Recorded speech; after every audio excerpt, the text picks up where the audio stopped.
आज हम सत्य युग में शक्ति की पूजा करें,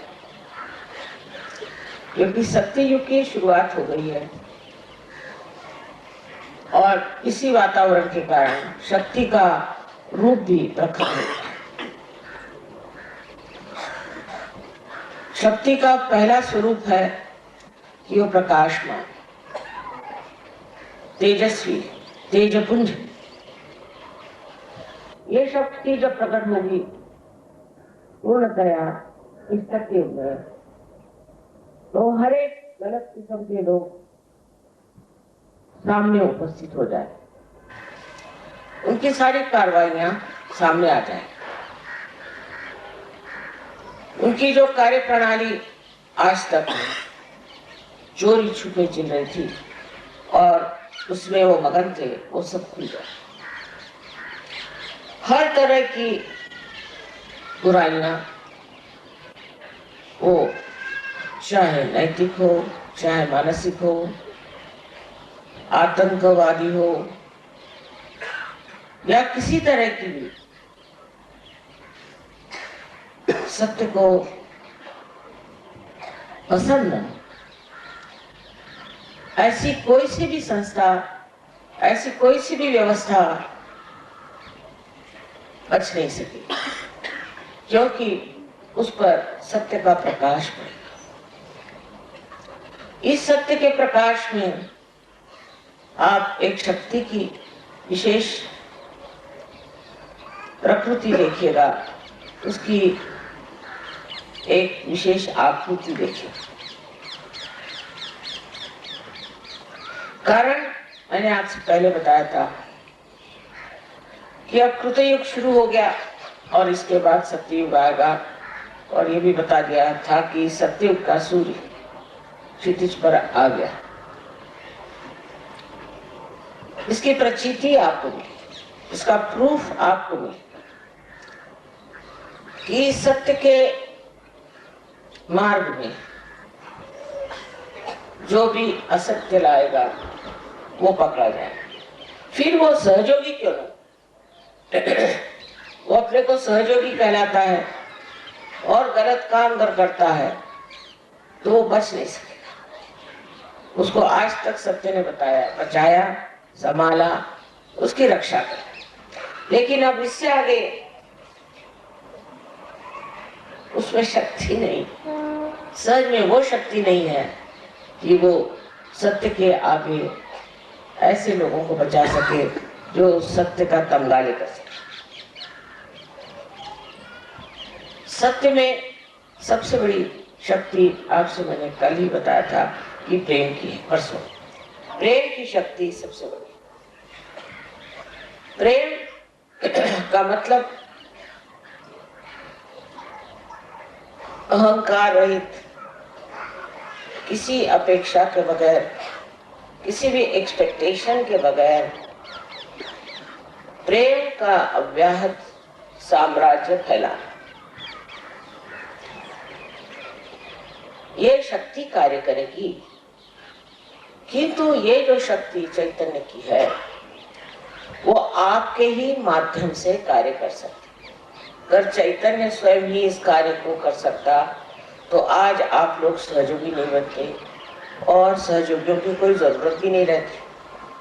लेकिन आज जो सहयोगियों की जरूरत आप समझ रहे हैं कितनी है, कि सामूहिकता में सहयोगी तैयार हो रहे हैं।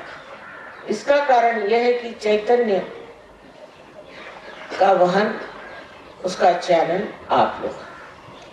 अब इस वहन करने वाली जो धाराएं हैं उनको समझ लेना चाहिए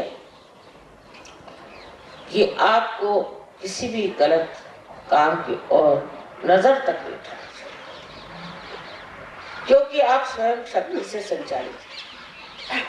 आप में हर तरह की शक्ति वहन हो रही है, तो वही शक्ति आपको शक्तिवान, बलवान, हर तरह से समृद्ध और स्वस्थ बना सकती है। आपको और किसी चीज का आलंबन करने की जरूरत है। जैसे ही आप दूसरे किसी चीज का आलंबन करेंगे आप गिर जाएंगे। जैसे मैंने देखा कि बड़े बड़े लोग होते हैं जो अपने को बड़े कहलाते हैं, वो खबर भेजेंगे कि हमें अम्मा से मिलना है, हम उनसे स्पेशली मिलना चाहते हैं। कोई स्पेशल होते नहीं है, पर हमको मिले। अब मना करो तो लोग कहते हैं माँ वो बहुत सताए, तो मिल ही लीजिए उनसे। अब सब गिड़गिड़ाट कहते हैं अच्छा भाई, 3 बार कहेंगे वो आने वाले हैं, वो आने वाले हैं, सब उसके इश्तहार लग जाए और वो आएंगे, पार हो जाएंगे और ठीक भी हो जाएंगे। उसके बाद वो पूछेंगे भी नहीं, क्योंकि वो समझते नहीं कि सत्य की शक्ति कितनी जबरदस्त है। एक बार अगर आप समझ में आ गए तो बेहतर है कि आप सहज में उतर जाए, नहीं तो बचत नहीं है। हर बार इंसान यही सोचता है कि मेरा क्या फायदा, सहज में आने से मेरा लड़का बीमार है तो मेरी लड़की बीमार है, तो मेरा फलाना है तो ठिकाना है, तो मेरे पैसे गायब हो गए, तो इनकम टैक्स आ गया, फलाना हो गया, ठिकाना। लेकिन ये सब आफतें जो है ये एक साथ आपकी टल है। सबसे पहले तो मनुष्य में अगर समाधान भी नहीं आया तो सहज बेकार हो जाए। अब समाधान जब आ जाता है बस बहुत हो गया, अब नहीं चाहिए। कोई गलत काम करने की जरूरत नहीं,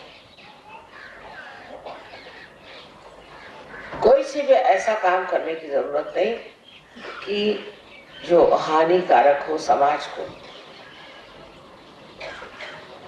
दूसरों को, आप्तिष्टों को, किसी को भी हानिकारक कार्य करना सहज के बाद फलित नहीं हो सकता, उसका नुकसान उठाना। हमने देखा बहुत शुरू में बहुत से सहज में ऐसे लोग आए, रुपया बनाया, पैसा बनाया, झगड़े किए, लड़ाई करी, ये करा वो करा, इसके सिवा और कुछ किया नहीं सर, फिर खत्म होगा। क्योंकि सहज की शक्ति ऐसी है कि ऐसे लोगों को पार ढके, फिर वो ठीक होकर के वापस आ जाए तो दूसरी बात। जैसे समुद्र में 2 शक्तियां होती है, एक शक्ति से तो बाढ़ आती और एक से जो है समुद्र पीछे जाता है। इसी प्रकार इस सत्य की शक्ति है जो स्पंदित है। स्पंद का मतलब होता है जो एक बार आकुंचित होता है और एक बार पूरी तरह से खुल जाता है, उस हृदय में ही स्पंद होता है। आदि शंकराचार्य ने वाइब्रेशंस को स्पंद कहा। स्पंद का मतलब है जो एक बार आपको उठाएगा वो दूसरी बार आपको गिरा भी सकता है। ये मैं आपको डराने नहीं पर सूचना दे रही हूँ कि अब अपना वर्तन हमको ऐसा करना चाहिए जिससे हम सहज में अग्रसर हो सके। मैंने परसों कहा था कि नॉर्थ इंडिया में सहयोग बहुत जोरों में फैला है, बहुत जोर, हर जगह जैसे आग लगी हो, लोग सहज में आ रहे हैं क्योंकि सहज से लाभ बहुत है। तंदुरुस्ती अच्छी हो जाएगी, किसी को धन लाभ हो जाता है, किसी को पुत्र लाभ हो जाता है, कोई न कोई लाभ हो जाता है, किसी का बहुत ज्यादा, किसी का कुछ।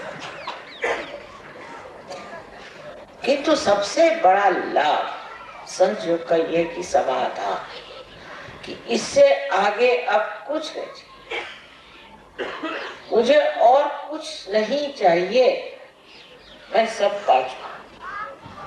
ये जब स्थिति आपकी आ जाएगी तब सहज समझना कि आप सहज में उतर, और फिर अनायास आपको चाहे या न चाहे सहज आपकी देखभाल करेगा, आपको सर्वथा पूर्णतः संतुष्ट करेगा। आपका समाधान जो है वो 7वें श्रेणी में पहुंचा है। लोग कहेंगे इनको क्या हो गया, ये क्यों इस तरह से निरीक्ष हो गए, इनको क्या किसी तरह का संन्यास मिल गया तो कोई परवाह नहीं। एक बार हम अमेरिका में गए थे, वहां एक दुकानदार स्त्री थी, उसको हमने जागृति थी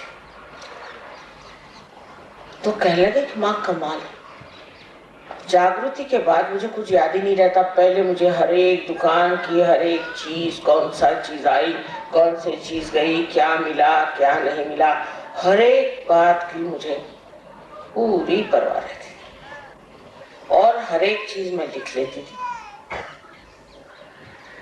और तो भी मुझे कभी नफा नहीं, हमेशा देखती हूँ तो नुकसान ही होता। जो चीज आए वो बिके ना, कुछ हो ये हो। सहज के बाद ये हालत मेरी हो गई कि अब ना तो मैं गिनना जानती हूँ, ना ही मुझे कोई चीज याद है। और देखिए कमाल ये है कि मुझे नफा ही नफा हो, पता नहीं कैसे नफा, कौन मेरा सामान बेच रहा, कौन खरीद रहा, कौन पैसे दे रहा, मुझे किसी भी चीज की खबर नहीं। और इस बेखबरी में ही सब कुछ बना जाए। मैंने सहज ने अपने गोद में ले लिया हमसे, और सारी जो कुछ परेशानियां थी, नाप तोलने की, बेचने की, नफा रखने की, वो सब खत्म हो करके वो बस मस्ती में आ गई। कहने अब क्या, मेरी तो दुकान कोई चला ही रहा है, पक्की बात है, मैंने अपनी दुकान चला। और सब चीज इस प्रकार हो जाने से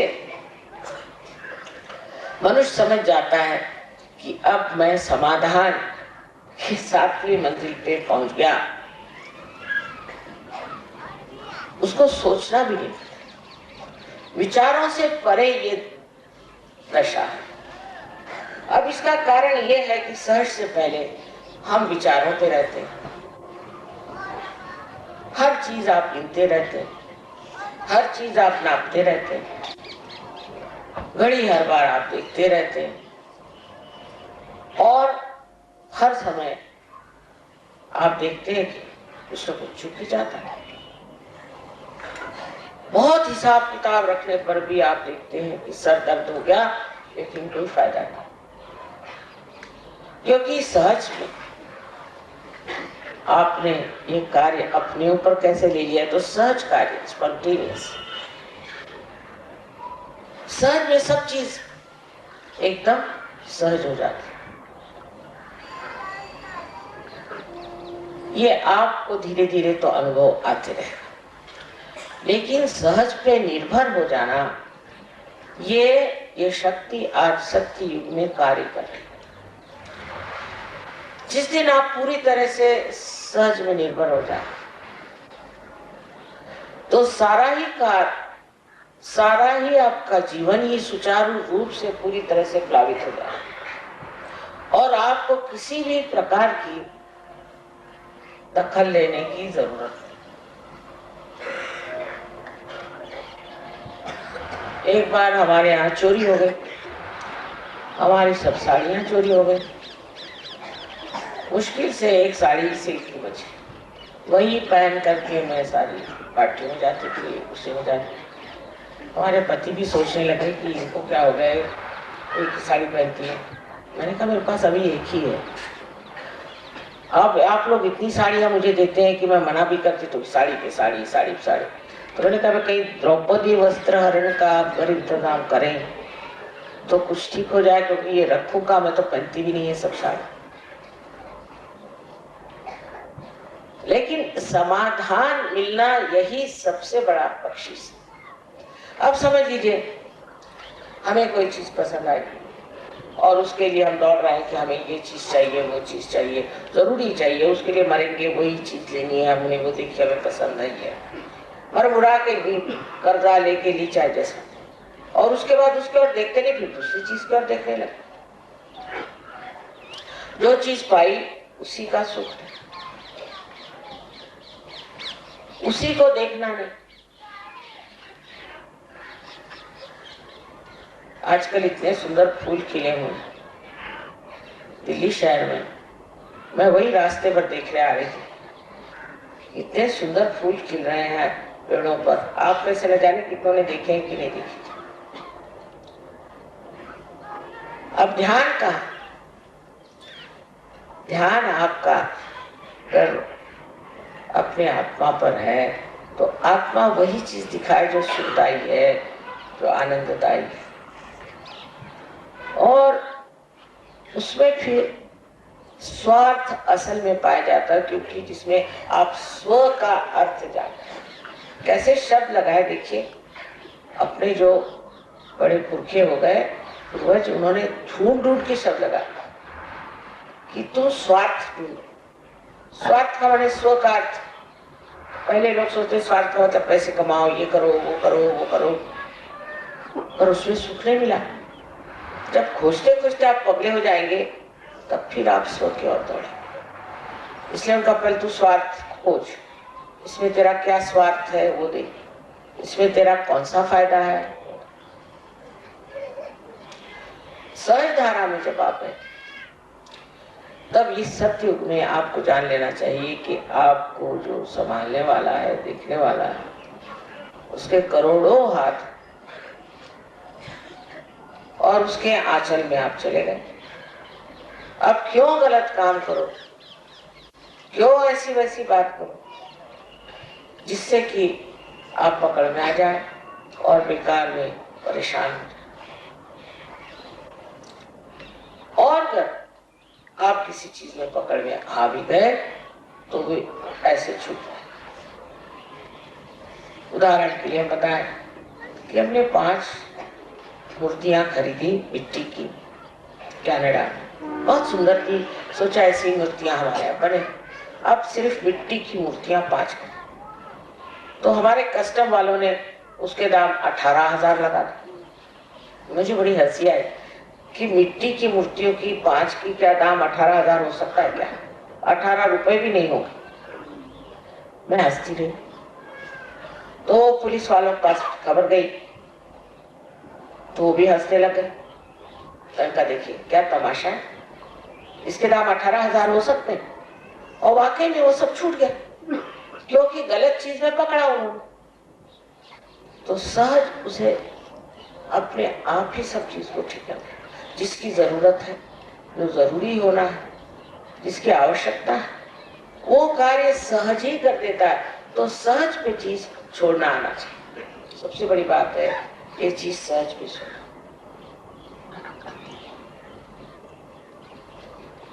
बहुत सी बातों में हम देखते हैं कि लोग बेकार में परेशान, बेकार में परेशान, और इस परेशानी का मतलब ये है कि अभी वो सहज। तो एक तो इस सत्य युग में जो शक्ति का स्वरूप है वो प्रकाश, और दूसरा सत्य, तीसरा प्रेम, और चौथा मनश्शांति। आप मन की शांति को प्राप्त करें। जो भी होता उसे आप देखते। अगर कोई आदमी विचलित होता है तो वो सहज ही नहीं। आपने कितनों के नाम सुने होंगे, सोक्रेटिस का नाम सुना होगा, ये हजरत निजामुद्दीन साहब का सुना होगा कि इनको तो ये हुआ था कि अगर तुम कल आकर के हमें हमारे सामने सर न झुकाओ तो हम तुम्हारी गर्दन काट देंगे। तो उस शहंशाह का ही गर्दन कट देगा। वो किसने काटी? उन्होंने थोड़ी काटी, उनके शिष्यों ने थोड़ी काटी। किसने काटी? किसी ने तो काटी होगी। इस प्रकार हर चीज सहज में, मैंने कहा कि 2 तरफा चलती। जैसे समुद्र में बाढ़ भी आती है और संकुचित भी हो जाता है, उसी प्रकार सहज में भी आप 2 शक्तियों के द्वारा देखे जाते हैं।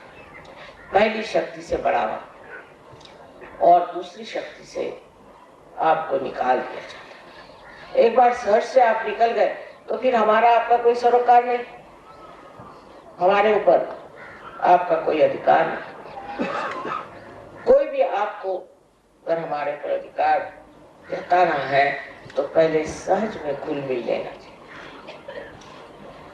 जैसे स्वर्ण है, तब करके जब वो कुंदन हो जाता है तो उस कुंदन में ये शक्ति आ जाती है कि वो हीरे को पकड़ लेता है। कुंदन में जब आप हीरा बिठाते हैं तो उसके लिए कोई भी ऊपर से टांका लगाने की जरूरत नहीं, कोई चीज से पकड़ जरूरत नहीं। वो कुंदन, इतनी मुलायम चीज कुंदन, वो पकड़ लेता है हीरे को। हीरे से बढ़ के और कोई कठिन चीज संसार में। इसी प्रकार आपका भी कुंदन हो सकता है, और वो कुंदन में आप देखेंगे कि आपके अंदर समाधान की शक्ति है। समाधान में विचार नहीं, विचार से परे, सहयोग से आप बुद्धि से परे, भावनाओं से परे, गुणातीत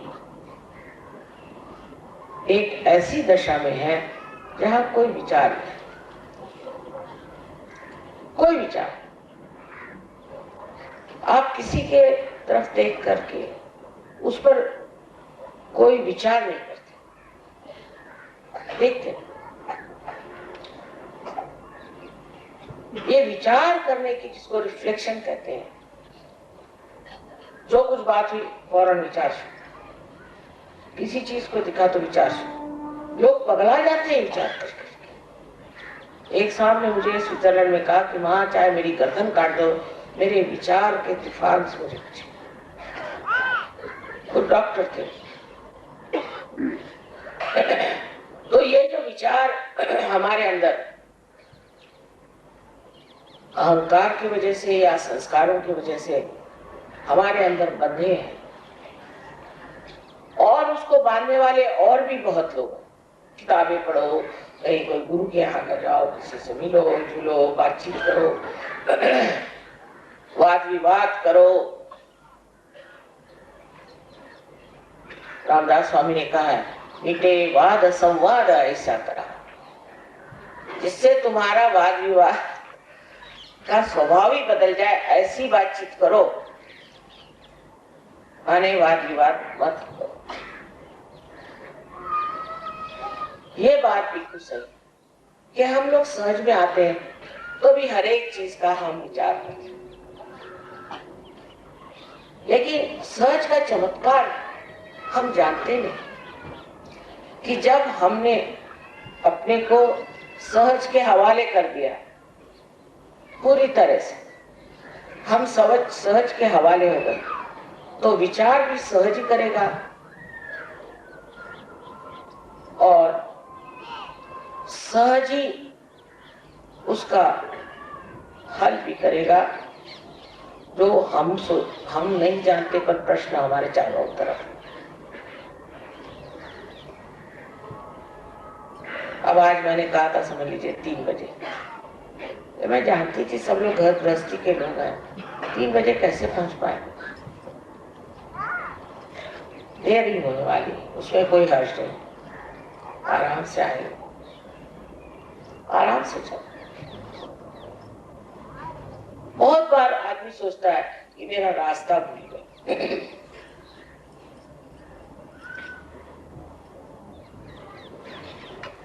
और वो परेशान है, कहां से रास्ता ढूंढूं, किससे पूछूं, क्या करूं, मेरा रास्ता रह गया, ये है।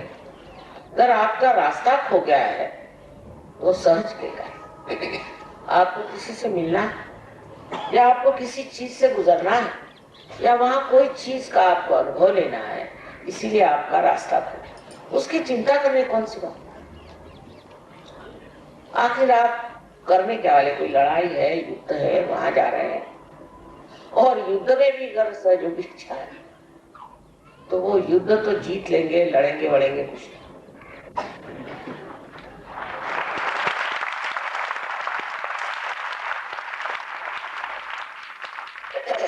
सत्य में विचार की शून्यता आने से मनुष्य जान लेता है कि विचार जो है वो शक्ति ही है।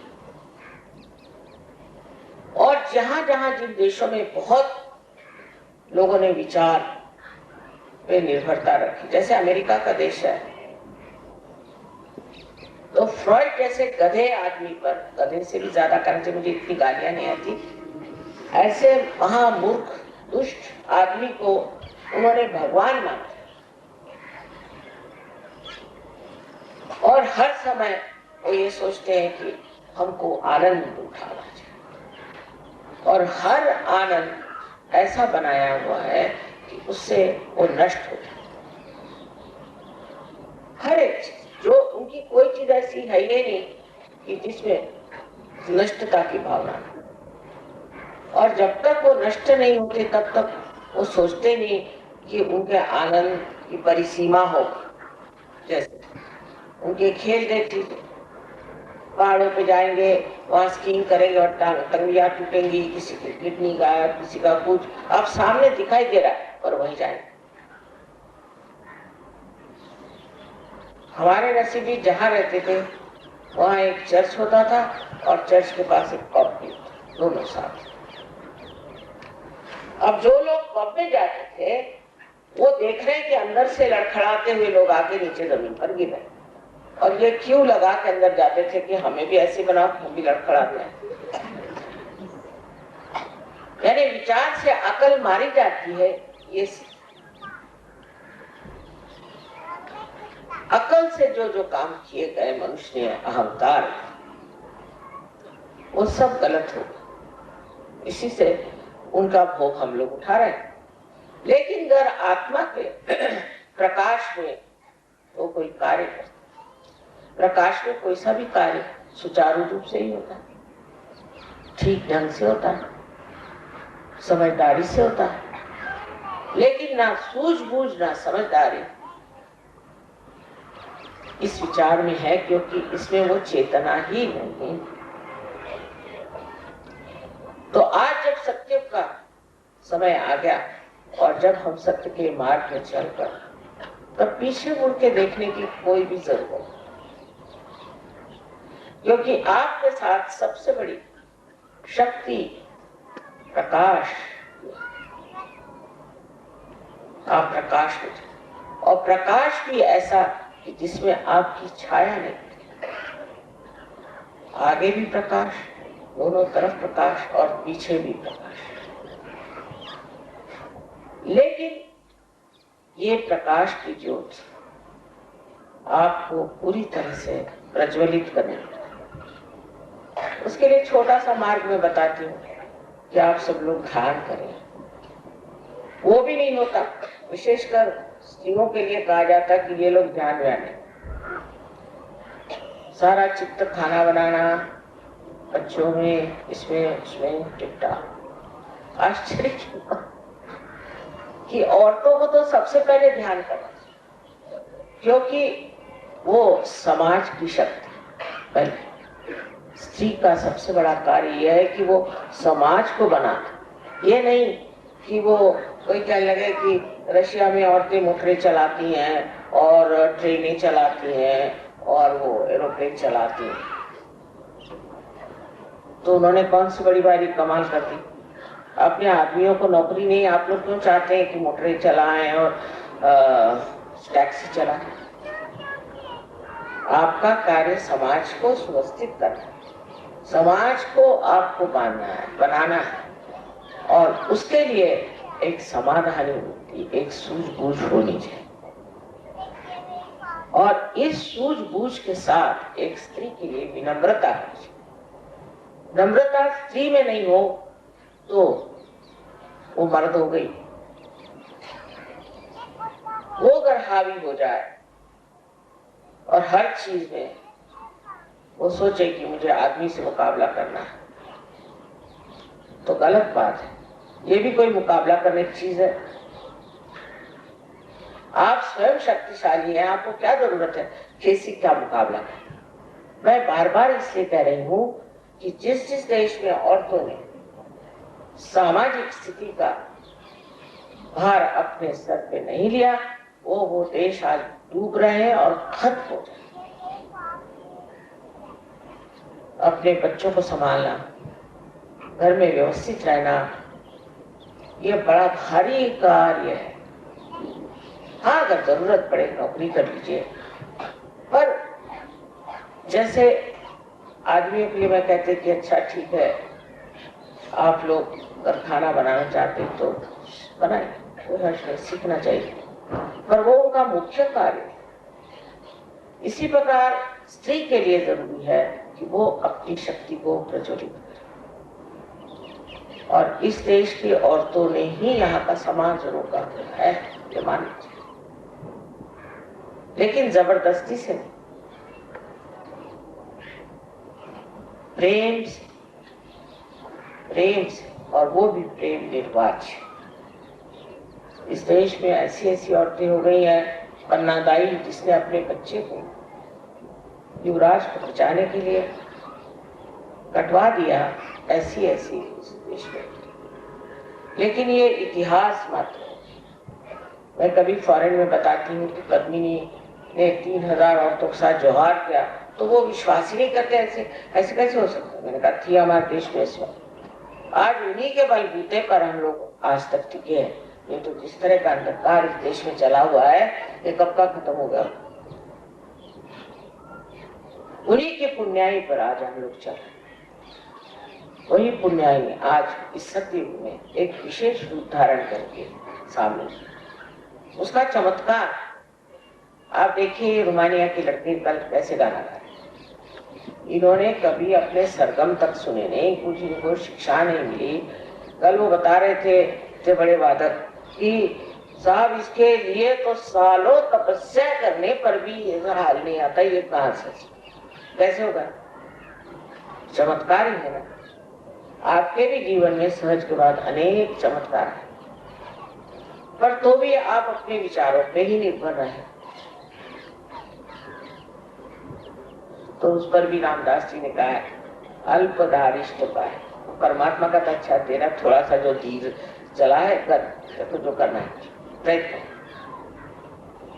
तो सहज में भूलने के बाद एक बड़ी मस्ती है, बहुत बड़ी मस्ती। जब मस्त हुए फिर क्या बोल, उस मस्ती में आ जाए। फिर इसका मतलब ये नहीं कि आप पागल जैसे बोलो, इस मस्ती में आप कर्तव्य परायण हो जाते, और उसके लिए आपको शक्ति नहीं।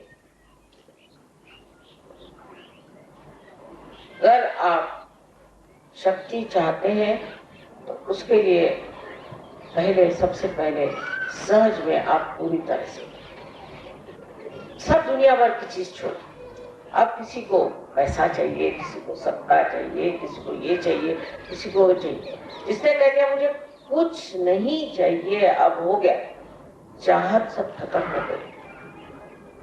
तब फिर परम चैतन्य सोचता है अच्छा तेरी चाहत मैं पूरी करूं। फिर उसकी चाहत आपकी चाहत, वो ऐसे ऐसे चमत्कार करेगा कि आप हैरान हो जाएंगे। हमने तो सोचा भी नहीं कैसे होगा, ये कैसे बन गया। दुनिया भर की आफतें और दुनिया भर की परेशानियां दूर हो जाए, फिर आपको मांगने का कुछ नहीं रह जाता, मांगने का कुछ नहीं रह जाता। फिर आप देने वाले हो जाते, सिर्फ देने वाले। मांगने का क्या, मांगने का तो वही करेंगे जिनके पास कमी रह गई, और जो समाधान के सागर में डूब गए वो क्या मांगेंगे। चारों तरफ देख के आप कहेंगे ये क्या करेंगे, इसकी क्या जरूरत है। पर इसका मतलब नहीं कि आप संन्यास्त हो जाए और जंगल में। इसमें हमारे यहाँ राजा जनक का बड़ा सुंदर वर्णन, उनको विदेही कहते। वो राज्य करते थे, उनके सामने नृत्य होता था, संगीत होता था, और उनके बड़े भारी प्रोसेशन निकलते थे, सब कुछ होता था, और उनको लोग विदेही कहते थे। तो एक शिष्य ने, नचिकेता ने अपने गुरु से कहा कि जब वो आते हैं तो आप क्यों खड़े हो जाते। पहले वो हमसे बहुत ऊंचे आपको कहा, कैसे। पहले हमने तो सब संसार छोड़ के संन्यास्त भाव लेकर के फिर अनुभव, ये तो बगैर छोड़े ही उसमें फंसे। तो छोड़ने का है क्या? अगर आपने पकड़ा है तो आप कहेंगे कि मैंने इसे छोड़ा, उसे छोड़ा, उसे छोड़ा, पर जब पकड़ा ही नहीं तो छोड़ेंगे क्या? वो पकड़ हमारे अंदर विचारों से, चाहे संस्कारों के कारण और अहंकार के कारण अगर जाती नहीं है तो इसका मतलब अभी आप सहज में उतरे नहीं।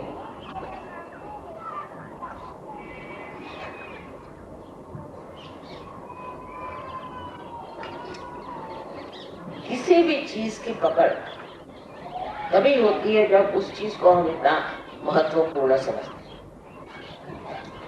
आत्मा की कोई पकड़, वो तो देने वाला, वो तो प्रकाश चारों तरफ फैलाने वाला, वो शक्ति देने वाला। ऐसी शक्ति की, उस शक्ति से लोग अभिभूत हो जाए, पूर्णतया उसमें एकाकारिता प्राप्त, कितना प्रेम, कि सब संघर्ष खत्म हो। एक साहब मुसलमान अल्जीरिया के थे, तो उनके माँ बाप ने कहा कि हम हज करने जा रहे, तो कहले कि लंदन जाओ। तो ये लंदन कैसे? क्या तो हज तो लंदन में आ गया। तो अच्छा, हाँ कहले वहीं जाकर के तो मैंने पाया। वो लंदन आए दोनों मियाँ बीवी, और कहने हमारे लड़के ने बताया कि हज लंदन आ गया, तो हम तो यहाँ चले आए। अब ये समझ और सूझ की बात उस एक लड़के में आई, और उसके माँ बाप ने कहा कि हम तो आ गया। तो मैंने कहा कि तुमने उसकी बात क्यों मानी? कहले बहुत ही समझदार लड़का, उसमें इतना परिवर्तन हो गया कि हमें विश्वास ही नहीं होता कि कैसे ऐसे हो गया लड़का। इतने लोग हज में जाते हैं और कुछ नहीं होता उनमें, जैसे कि वैसे। शराब पी रहे थे तो शराब पीते हैं, बीवी को मारते हैं तो बीवी को मारते हैं, जो करते थे वही करते रहते। और ये एक लड़का हमने देखा, इसमें बड़ा परिवर्तन आ गया। तो हमने कहा ठीक हो सकता है कि हज का भी परिवर्तन अब लंदन में हो गया, और इसीलिए हम लंदन आ गए। अब ये माँ बाप के ऊपर असर है। ये दूसरी शक्ति है सत्य। ये सत्य इतना प्रकाशवान, बलवान और इतना प्रेममय होता है कि उसका असर बहुत लोगों को, और लोग उसे देख करके कहते हैं कि भाई ये आदमी कौन, ये ऐसे कैसे हो गया। हमारा सहयोग इतना फैला नहीं था महाराष्ट्र में। एक साहब सहज में आए, बड़े बड़े, अब नहीं रहे। तो वो कलेक्टर की कोई बात काम होगा कलेक्टर के ऑफिस में, वो आराम से बैठे। कोई कहे हमें जाना, पहले उनका जाओ उसमें जाना, बैठे आराम से। उसके बाद उनको अंदर बुलाया, तो कहा भाई तुम इतने आराम से कैसे करना क्या? सबको जल्दी थी, मुझे कोई जल्दी नहीं, मैं बैठा था आराम से ध्यान लगा। महाराष्ट्र में तो गुरु की बड़ी महत्ता। कहले आपके गुरु कौन? कहले वो मैं नहीं बताऊं। नहीं बताना ही पड़ेगा। फिर जब वो घर गए तो उनके पीछे पीछे 4-5 लोग लगे। उनसे कहा बताइए आपके गुरु कौन है, नहीं तो हम आपको छोड़ेंगे। तब फिर उन्होंने मेरा नाम लिया। वो फिर सहयोग में आए। जब मैं वहां गई राउरी में, तो देखा कि आग लगी हुई थी। बहुत प्रेम। मैंने कहा इतने लोग सहयोग में कैसे आए? एक आदमी की वजह से, एक आदमी के चरित्र की वजह से, उसके बर्ताव की वजह से। कोई देखने बड़े खूबसूरत नहीं थे उसके, पर उनकी जो तेजस्विता थी, उस तेजस्विता से उन्होंने चमका दिया। तो ये भी कहना आज कि हम क्या कर सकते हैं, ऊपर से सब सड़ गया है देश, उसमें सत्यानाश हो गया, खराबी। एक आदमी अगर अच्छा आ जाए, मैंने आज सवेरे ही कहा था कि दुनिया झुकती है, झुकाने वाला चाहिए। फिर आप इतने लोग अगर झुकाने वाले हो जाएं तो और क्या चाहिए। लेकिन पहले इसका एहसास होना चाहिए कि आप सत्य युग में बैठे और सत्य की शक्ति आपके पास चल रही। कोई किसी चीज की गरज ही नहीं है, सब चीज अपने आप घटित हो जाए। किसी को समझ ही नहीं आता कैसे हो जाता है। कल मैंने 10 मिनट पहले बताया कि भाई मैं खाना यही खा लूंगी, घर तो अब जा नहीं सकते क्योंकि गवाह लोग बैठे हैं। और 10 मिनट में देखती क्या चूल्हा भी लगा है, चीजें भी बन रही। वो लोग खुद हैरान हो गए कि माँ 5 मिनट पहले लोग यहाँ, और ये सब हो कैसे गया, कुछ समझ में नहीं आया। स्पॉन्टेनियस उनका नाम। मैंने कहा वही हो गया स्पॉन्टेनियस। कैसी कौन सी चीज हो जाए एकदम से, कैसे चीज बन जाती है वो आप बता नहीं सकते। इस परम चैतन्य की शक्ति, इसका कोई वर्णन नहीं। किसी मुझसे पूछा कि क्या गणेश जी ने दूध पिया, क्या ये शिव जी ने दूध पिया? मैंने कभी पिया होगा। मैं तो ये परम चैतन्य को देख देख करके खुद ही हैरान हूँ, मेरे ही साथ इतनी कमाल कर रहे हैं और मुझे भी पूरी तरह से एक्सपोज कर रहे हैं, तो ये कुछ भी कर सकते इनका क्या ठिकाना। पर मुझे नहीं पता कि गणेश जी इतना दूध पीते हैं।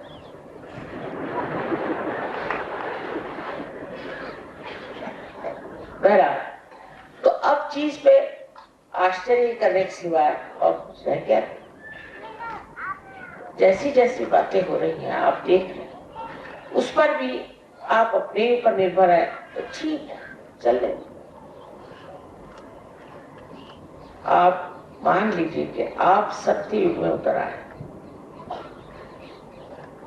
और ये शक्ति 1000 तरह से आपको प्रकाशित करेगी, 1000 तरह से।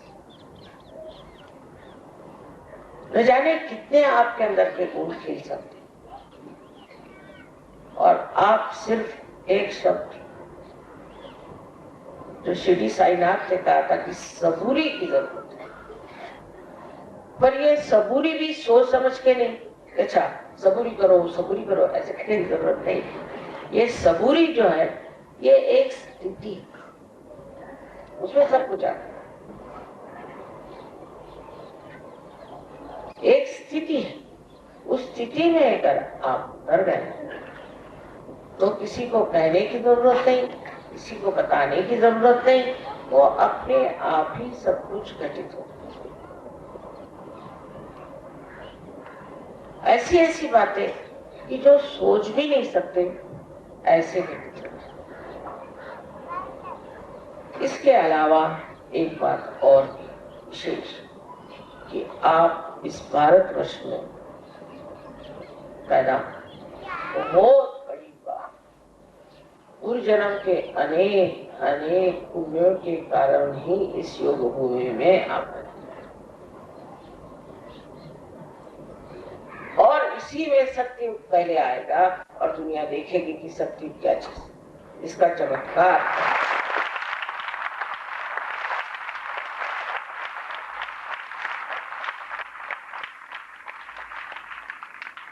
लेकिन आप ही मशाले, आप ही ज्योत है, आप ही को ये प्रकाश देना, इसको एहसास करना चाहिए, इसको समझना चाहिए, इसको अपनाना चाहिए, क्योंकि कितनी बड़ी जिम्मेदारी आप पर आज है ये समझ। मैं भी कहीं जन्म लेती तो अच्छा होता, ऐसे बहुत लोग कहते कि वहां अगर अमेरिका में जन्म लेते तो अभी तक पता नहीं कहां तक लोग आपको पहुंचा। मैंने कहा नहीं, जहां मैंने जन्म लिया वो सबसे ऊंचा प्रदेश है, तो बड़े भाग्य से होता है। और यहाँ भी आप समझ लीजिए कि सहयोग कितने जोरों से फैल रहा है, बहुत ज्यादा। लेकिन इसका जो प्रसार हो रहा है सब इतना फैल रहा है, उसका मुख्य कारण क्या है? उसका कारण ये है कि आप इस योग भूमि में पैदा, चारों तरफ जिसमें चैतन्य बना है, पृथ्वी से भी इसी देश में सबसे ज्यादा चैतन्य बना है। उससे आगे आपको ये देखना है कि आप ही इसके वाहन, आप ही इसको स्रों तक पहुंचा सकते हैं। अब भी मैं देखती हूँ कहीं ना कहीं कमी है, उसको ठीक करिए, उसके पीछे पड़ के उसे ठीक करिए, इसी तरह से ठीक करिए। मुझे ये चीज ऐसी करनी है कि शरीर, ये बुद्धि, मन, अहंकार आदि वगैरह जो उपाधियां हैं, उनसे मुझे अपने को बिल्कुल खालिज कर देना, साफ कर देना, और तभी ये देश का उत्थान, बहुत बड़ा भविष्य इस देश का। और जो ये कहते हैं कि देश बहुत खराब हो गया है, इसमें ये खराबी वो खराबी, मैं कहती हूँ कि जो सबसे कठिन समुद्र होता है उसमें वही जहाज चल सकते हैं जो मजबूत होता है। इसलिए आपको और भी मजबूती ज्यादा करनी। एक तरफ आप देखें घोर अंधकार है, तो दूसरी तरफ ये होना चाहिए कि महान प्रकाश में ऐसे आपके जीवन लोगों के सामने उतर। इस बड़प्पन को पाने के लिए कुछ करना नहीं, भक्ति से, पूर्ण भक्ति के साथ आपको ध्यान, ये जरूरी चीज है। प्रेम से, भक्ति से आप ध्यान, और फिर जो भक्ति में आप पाइएगा वो एक ऐसी असाधारण व्यक्तित्व की प्रतिमा होगी कि लोग कहेंगे साहब ये आए कौन, ये कहां से आए, ये स्वर्ग से उतर से आए हैं कि ये कौन है।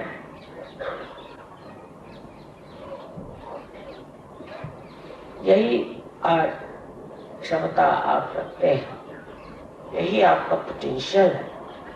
आप समझ लीजिए कि आपके अंदर इतना गौरवशाली जीवन उमला रहा है, उसे जताइए। सब दुनियादारी को छोड़िए, उसके पास मोटर है तो मेरे पास मोटर नहीं, उसके पास फलानी मोटर तो मेरे को क्या करने का है, इसमें क्या रखा है। आपको आश्चर्य होगा, मुझे तो मेरे मोटर का नंबर नहीं मालूम, तो छोड़िए, मुझे उसका कलर भी नहीं मालूम, मुझे उसका मेक भी नहीं मालूम, वह रुपया भी नहीं गिन सकती। और तो मुझे आप 10 रुपए दे दीजिए तो शायद गिन लूं, पर 100 रुपए देंगे तो गिन नहीं सकता। मैं बैंक का चेक नहीं लिख सकती, कुछ नहीं कर सकती, बिल्कुल निष्क्रिय, कोई भी कार्य नहीं कर सकती, और सारा कार्य हो रहा है। देखिए आप लोग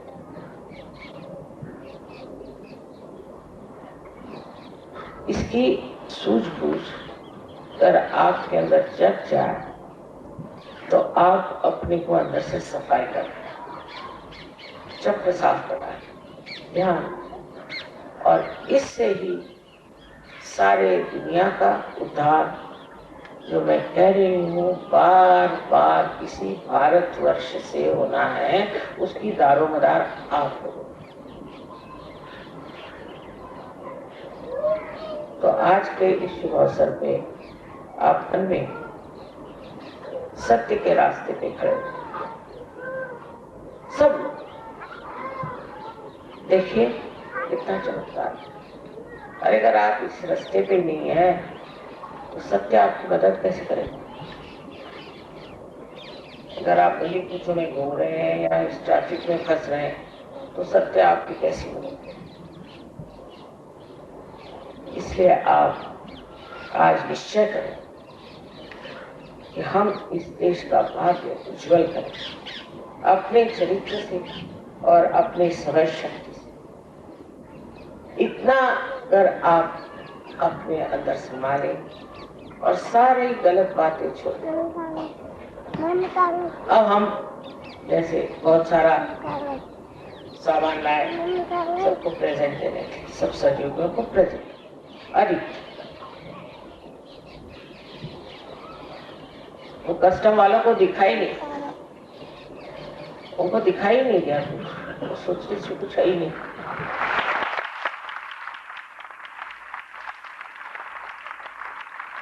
उसमें प्रेम का आवरण कैसे दिखाई देता, कैसे पकड़, दिखाई नहीं, अदृश्य होता। क्योंकि इतने प्रेम से परदेसी भाई आपके लिए कुछ सामान लेके आए, तो इसमें कस्टम क्या लेना? प्रेम का कोई कस्टम होता है? कोई व्यापार करने तो आया नहीं है। और देखिए कि कमाल है, और वो बड़े विश्वास के साथ हमें मालूम है, कस्टम वाले देखते ही नहीं, वो दिखाई नहीं देता क्या होता है पता नहीं। एक देवी जी ने यहाँ ऐसी एक चांदी की थाली ली, तब चांदी एक्सपोर्ट अलाउड नहीं थी, उसको नहीं मालूम, बेचारे फॉरेनर्स को यहाँ के तो रोज ही लॉज बदलते रहते, तो उसने चांदी की थाली अपने बक्से में रखी और ले जा रही थी, क्योंकि पूजा। तो कस्टम वालों ने बोला, ऊपर ही मेरा फोटो था, तो उन्होंने नमस्कार करके बंद कर दिया।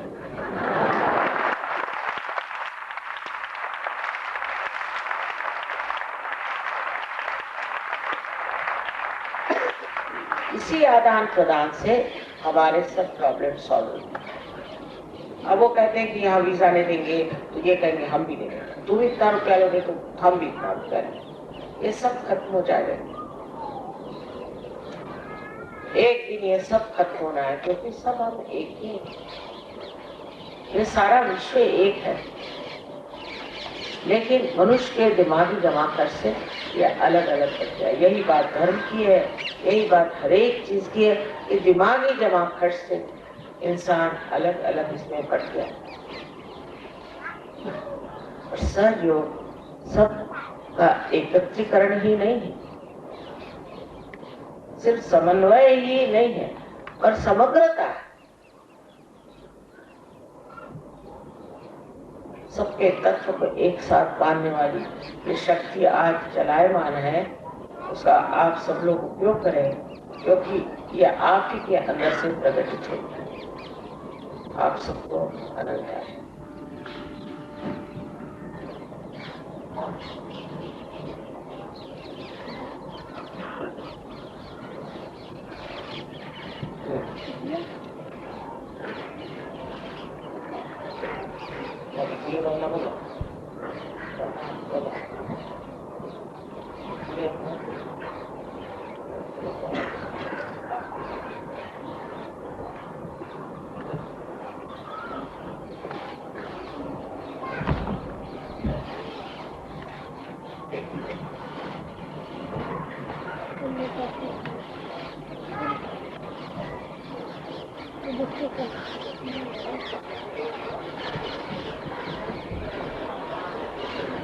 सब लोग बैठे रहें प्लीज, सब लोग बैठ जाएं। जब कुछ बुलाया जाए तभी आए, कृपया, वरना बैठे रहें।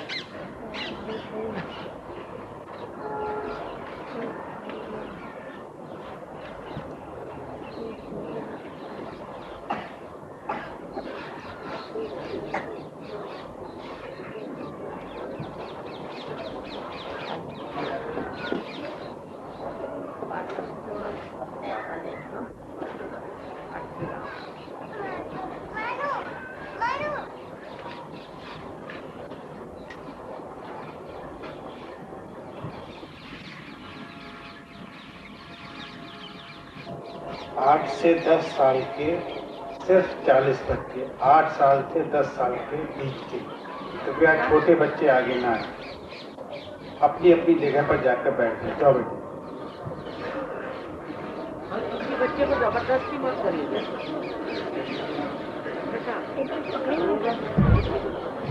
पेरेंट्स से रिक्वेस्ट है कि छोटे बच्चों को बुला लें और कृपया जबरदस्ती उनको आगे ना भेजें। सिर्फ 8 साल से 10 साल के बच्चे ही आगे आए।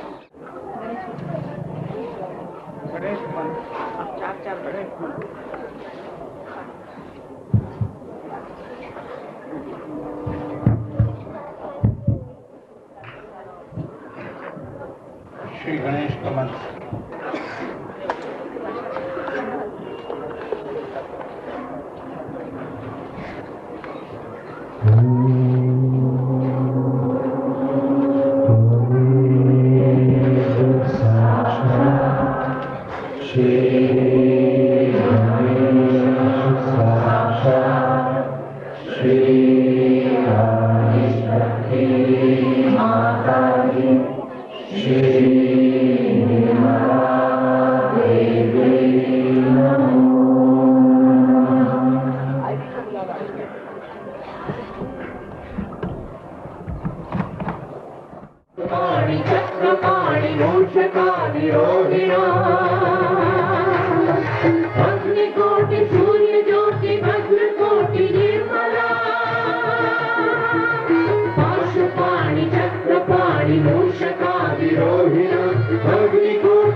चन्द्रशोभितं कल्पवृक्षभक्तरत्नमोऽस्तु ते गजानना।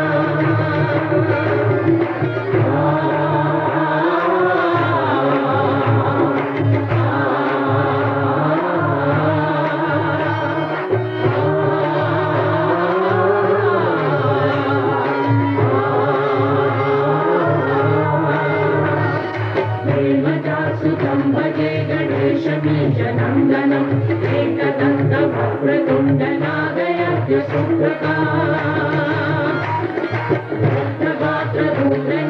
शुक्लवस्त्रमण्डितं कल्पवृक्षभक्तरत्नमोऽस्तु ते गजानना।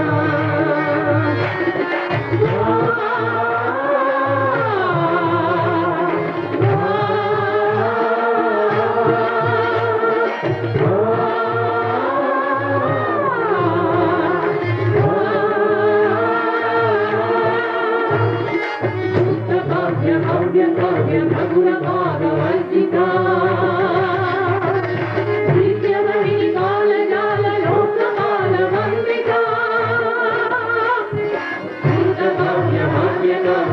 मधुरभागवर्षितं दिव्यवहिनी कालजाल लोकपालवन्दितं पूर्णब्रह्म सूर्यवर्ण पुरुषं पुरान्तकं कल्पवृक्षभक्तरत्नमोऽस्तु ते गजानना।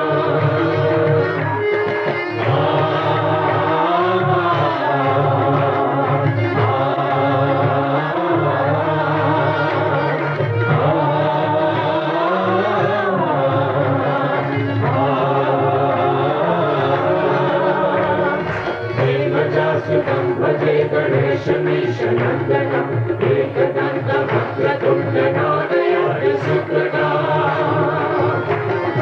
रक्तगात्रधूम्रनेत्र शुक्लवस्त्रमण्डितं कल्पवृक्षभक्तरत्नमोऽस्तु ते गजानना।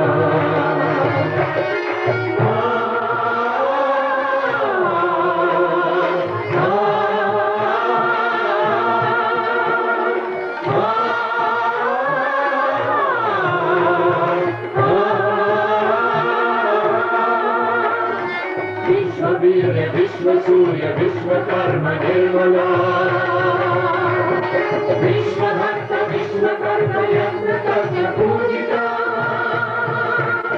विश्ववीर्य विश्वसूर्य विश्वकर्म निर्मला विश्वभक्त विश्वकर्म यज्ञ पूजिता चतुर्भुजं सेवितं चतुर्युगं कल्पवृक्षभक्तरत्नमोऽस्तु ते गजानना।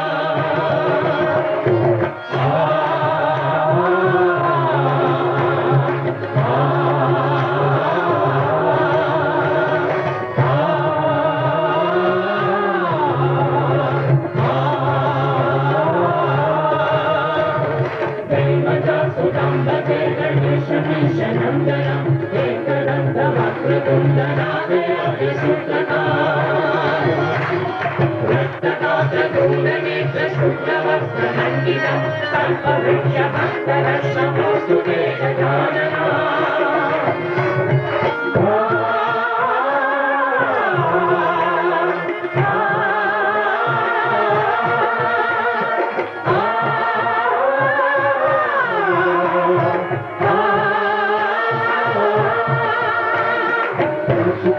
चक्रपाणि भूषकारि रोहिणा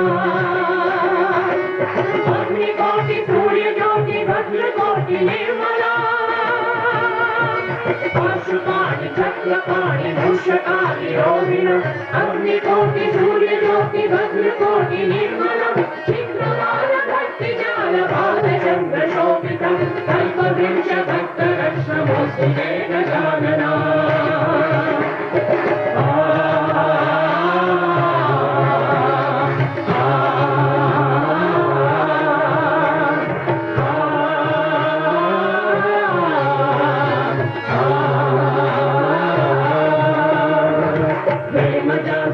भजे गणेशमीशनन्दनम् एकदन्तवक्रतुण्डनादयज्ञ रक्तगात्रधूम्रनेत्र शुक्लवस्त्रमण्डितं कल्पवृक्षभक्तरत्नमोऽस्तु ते गजानना। नमोऽस्तु ते गजानन नमोऽस्तु ते गजानन।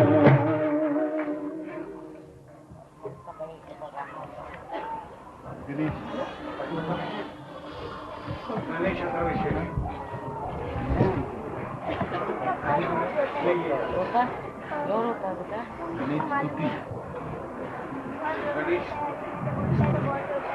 रोका है? मैंने कहा उसको बंद कर दिया।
108 नाम मिथिला।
Jai Mata Di.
की देवी योगा काकिनी दुर्गा माता गोकुला माता गुरु भारती सच्चिदानंदी नंदी रूपिणी हे देवी लाचारी तूने मोक्ष का राह दिखाया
नित्य पूजनी अर्चनी नमामि तुझे निर्मला नमामि सदावे नित्य पूजनी अर्चनी नमामि तुझे निर्मला नमामि सदावे तुझे रूपिणी अर्चनी नमामि तुझे निर्मला नमामि सदावे तुझे निर्मला नमामि सदावे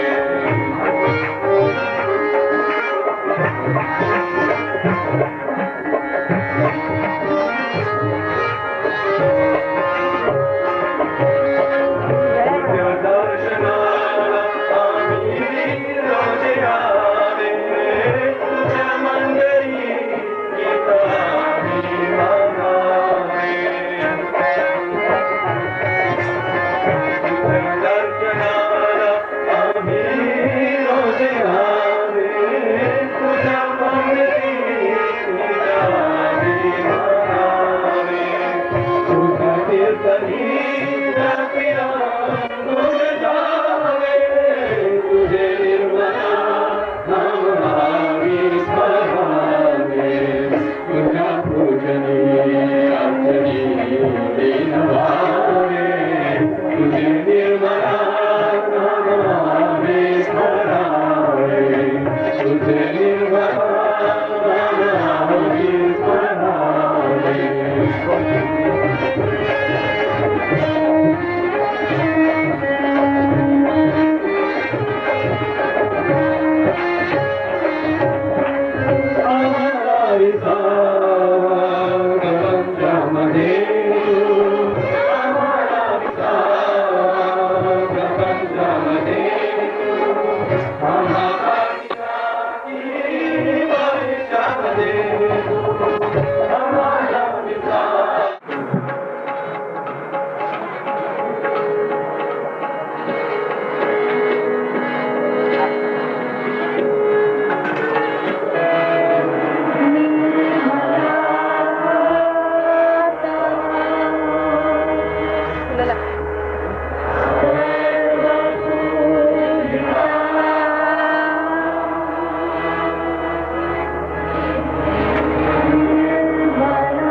आरती के लिए अभी नेशनल लीडर और लीडर जितने भी हैं सिटी लीडर मेन लीडर्स वो सामने आ जाए.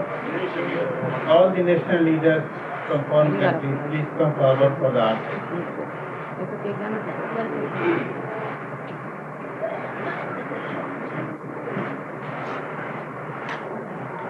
आगे थोड़ा पीछे हट जाएं थोड़े mobile please move a little backward.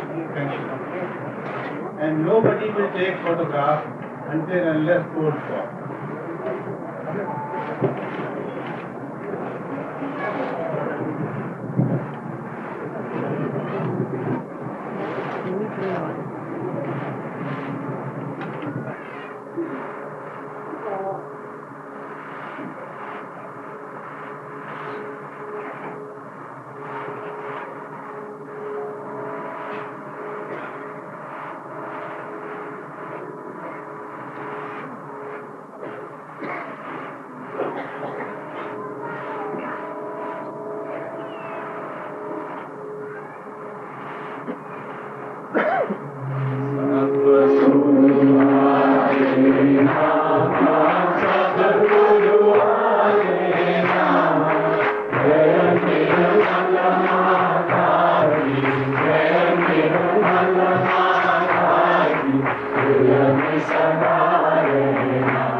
Krishna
प्रार्थना है कि पहले इन लोगों को फोटोग्राफ ले लें जी, हमारे गेस्ट हैं, हम लोग बाद में ले लेंगे, कोई कमोशन यहाँ नहीं होना चाहिए।